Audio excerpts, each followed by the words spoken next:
para uma intervenção. Tem a palavra. Sr. Presidente, senhoras e senhores deputados, quem olhou para a Madeira no passado e olha para a Madeira no presente, percebe que desde 2008, 2009, com enfoque em 2011, 2012, 2013, 2014, com a crise internacional que passou a ser nacional e que também já era regional, alterou muito daquilo que eram as relações laborais e a força que tinham as entidades patronais em relação aos trabalhadores veio a crescer em detrimento dos últimos, ou seja, dos trabalhadores. Recordo que a Madeira atravessou os últimos anos uma grave crise económica. Quem olhar para os indicadores de emprego, por um lado, e para os indicadores de falência de empresas, por outro, perceberá que os últimos anos foram anos anormais na vida laboral da região autónoma da Madeira. Quem não se recorda das sucessivas notícias de falências todos os dias e de despedimentos em várias áreas, desde as áreas dos serviços, da banca, da construção, até da própria comunicação social, foi uma sangria transversal em termos de desemprego que foi surgindo e uma sangria transversal na nossa sociedade a nível das diferentes áreas de empregabilidade e das diferentes empresas. Nunca olhei para a dicotomia na lógica do patrão-trabalhador, em que de um lado estão os maus, do outro lado estão os bons.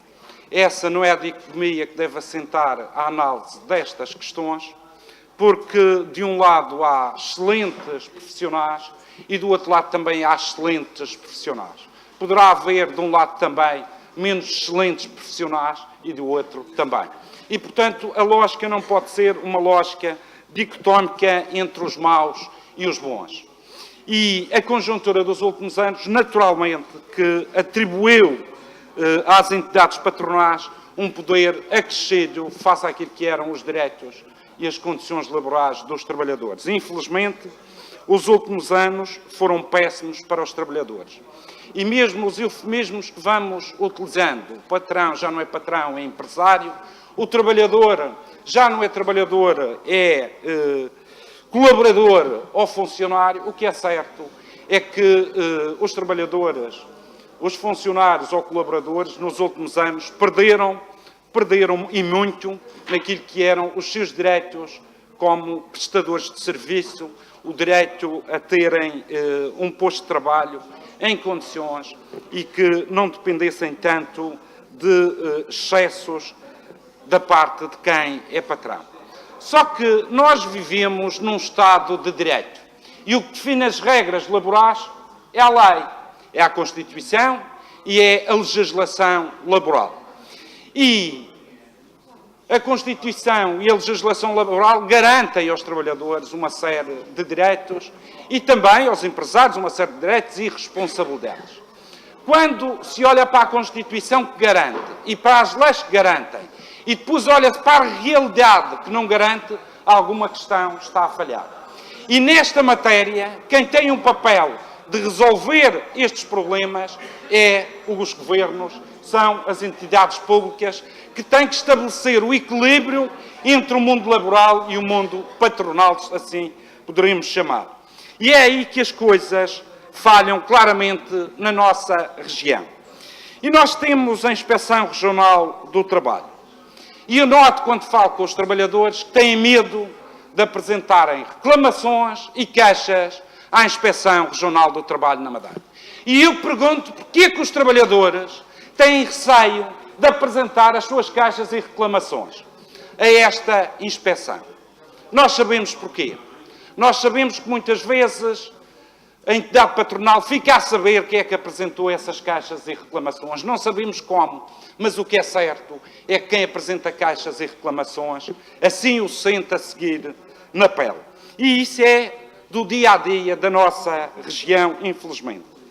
E eu gostaria que houvesse a garantia, quando um trabalhador na nossa terra, na Madeira, apresenta uma reclamação ou uma queixa em relação à entidade patronal, não houvesse condições da entidade patronal saber quem é que apresentou essa queixa ou essa reclamação em que o trabalhador estivesse coberto pelo sigilo e os funcionários e inspectores estivessem cobertos pelo sigilo e a entidade patronal não tivesse condições de saber quem é que apresentou essa queixa, porque permitiria que mais trabalhadores, em situações em que a lei não é cumprida, pudessem, junto da Inspeção de Trabalho, reclamar para que a Inspeção de Trabalho tomasse medidas para resolver estas questões.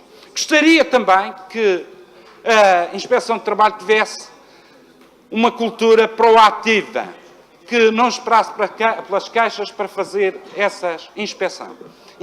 E gostaria também de ouvir da boca dos nossos governantes um apelo aos trabalhadores que, quando sentem que as leis laborais não estão a ser cumpridas, fossem os nossos governantes a incentivar os trabalhadores a fazer essas reclamações. Se isso fosse feito por parte de quem tutela a Inspeção de Trabalho, possivelmente teríamos outro tipo de atitude por parte dos trabalhadores a apresentar queixa, por parte das intervenções da Inspeção de Trabalho aqui na nossa terra.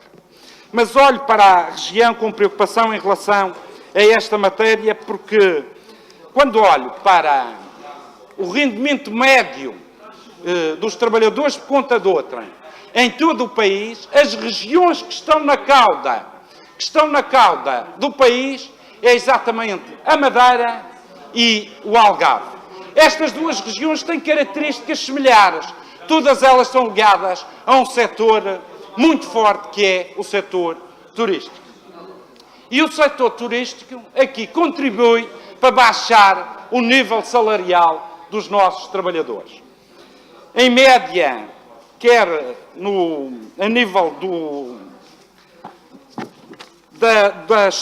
das remunerações, nós temos que a Madeira tem, em média, ganham 772 euros cada trabalhador, em média, e o Algarve 759. Todas as outras regiões do país, quem trabalha por conta do trem, tem um ordenado médio muito superior a estes valores. E isto demonstra também a forma como é que são tratados os nossos trabalhadores da hotelaria. E em relação a isso, e o que vejo muitas vezes, determinados discursos em relação à produtividade, e a produtividade é uma relação entre a produção e os fatores de produção. Um dos fatores de produção é a mão de obra. E se no passado e noutras situações nós víamos muitos empresários se queixarem da produtividade e desta relação em que a produtividade baixava, e eu pergunto em relação à hotelaria como é que está a nossa produtividade. Porque os números da hotelaria da Madeira são bastante animadores. E o que eu gostava é que aqueles que encheram a boca em relação à produtividade na região autónoma da Madeira, nos últimos anos de crise, agora nos anos de bonança, usassem a produtividade para fazer subir os vencimentos de quem trabalha na hotelaria.